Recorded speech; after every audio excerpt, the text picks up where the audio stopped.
Selamat malam. Kita mengikuti orang saudara-saudara muslim merayakan 1 Muharram, sehingga hari libur yang baik bagi kita. Kita bertemu kembali pada hari ke-8 ini untuk melanjutkan renungan firman Tuhan yang kita terima dari kitab suci. Hari ini kita menyaksikan dalam bacaan pertama bahwa Salomo raja besar itu ternyata juga menyimpang dan mulai meninggalkan Tuhan, pelan-pelan mencari dewa-dewa untuk menjadi kekuatan hidupnya. Tuhan murka atas tindakan Salomo. Kita pun melihat dalam hidup ini, begitu juga orang-orang besar sering selalu tidak setia. Kita mengatakan itu kesalahan dan dosa, tapi manusia mempunyai kelemahan-kelemahan.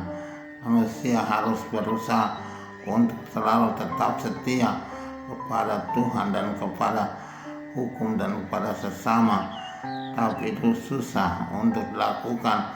Tiap-tiap hari kita berusaha melawan segala godaan dan cobaan, tapi sering kita jatuh juga. Siapapun kita selalu jatuh dalam jebakan dosa. Dosa itu mengintip di mana-mana, sehingga kita kalau tidak hati-hati. Dan sedangkan Salomo yang besar itu juga jatuh dalam dosa. Daud sudah jatuh dan Daud bapaknya sudah jatuh, Salomo juga jatuh. Jadi kita hati-hati. Kita sebagai manusia juga harus waspada. Tidak pernah boleh berkata kita kuat. Tidak satu orang pun kuat. Godaan dan cobaan mengintai, sehingga pada waktu yang tepat godaan itu datang, setan sebagai penggoda itu menang dalam pertandingan untuk menangkan kita dan jiwa kita. Maka kita harus berusaha dan waspada dalam hidup ini. Tuhan mengatakan kita harus waspada, tidak boleh lengah, tidak boleh asal-asal berjalan, tapi selalu mesti waspada, menjadi orang yang hati-hati dalam bertindak, sebab setiap perbuatan mendatangkan ganjaran dalam hidup ini. Kita berusaha untuk setia kepada Tuhan, karena Tuhan selalu mau memberi kebaikan-kebaikan pada kita. Kita membaca hari ini juga dalam Injil suatu peristiwa yang luar biasa. Yesus berjumpa dengan seorang perempuan bukan Yahudi, orang Siro Fenisia. Dia minta kepada Tuhan Yesus untuk menyembuhkan anaknya, tapi Tuhan menolak. Ini pertama kali Tuhan menolak. Tuhan tidak pernah menolak, tapi Tuhan menolak karena mau mencobai iman dari wanita ini. Dan wanita itu berkata, tidak apa-apa Tuhan, anjing pun makan dari remah-remah yang jatuh dari meja tuannya. Itulah ungkapan iman dari wanita itu, wanita Siro Fenisia, orang asing itu yang dianggap tidak mempunyai iman sejati sebagai seorang Israel, tapi mempunyai iman yang berjempolan, iman yang bagus untuk menjadi alasan Tuhan Yesus mau datang menyembuhkan anaknya. Dan Tuhan Yesus tidak datang, tapi dia melakukan hal yang luar biasa. Dari jauh dia menyembuhkan, kuat kuasanya. Tuhan mengatakan, pulanglah dengan damai sebab anakmu sudah sembuh. Dan wanita itu percaya. Waktu dia pulang ke rumah, dia mendapati anaknya sudah sembuh dari penyakit yang dia derita.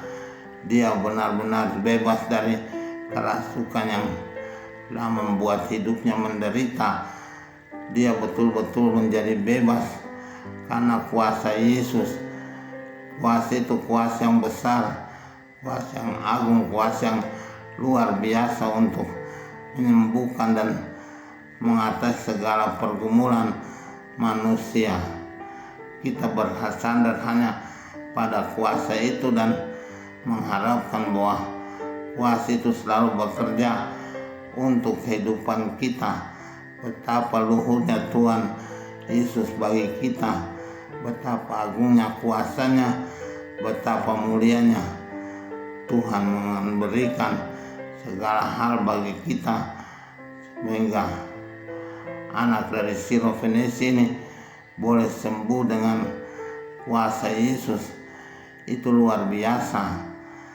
Orang lain mencari susah payah, ibu ini dengan iman percaya datang pada Yesus, dan ibu itu mendapat jawaban dari Tuhan Yesus secara ajaib dan dahsyat. Inilah yang kita harapkan selalu dalam hidup kita, supaya Tuhan bertindak mengatasi pencobaan-pencobaan hidup kita dan penderitaan yang kita hadapi tiap-tiap hari. Semoga demikian kita mempunyai Tuhan yang ajaib, Tuhan yang kuasa, Tuhan yang besar kuasanya, memberikan kepada kita kemurahan dan belas kasihan, rahmat dan berkat untuk mengatasi segala persoalan hidup kita. Semoga demikian. Amin. Tuhan Bapa yang baik, pada malam ini kami mendengar dari bacaan Injil betapa berimannya wanita Sirofenes itu. Iman kami barangkali tidak sebesar iman wanita itu, tapi kami mempunyai percaya yang kadarnya barangkali belum cukup, namun dan benar-benar menaruh percaya harapan pada Engkau. Engkau saja Tuhan dan Juru Selamat kami, maka tolonglah kami dalam kesusahan kami, terutama pada saat-saat seperti sekarang, ketika saya sakit, banyak orang sakit. Kami berlari kepadamu dengan iman percaya sedikit. Kami mohon Engkau memberikan kesembuhan, supaya kami sembuh kembali dari sakit penyakit kami, demi Kristus Tuhan dan Juru Selamat kami sepanjang segala masa. Amin.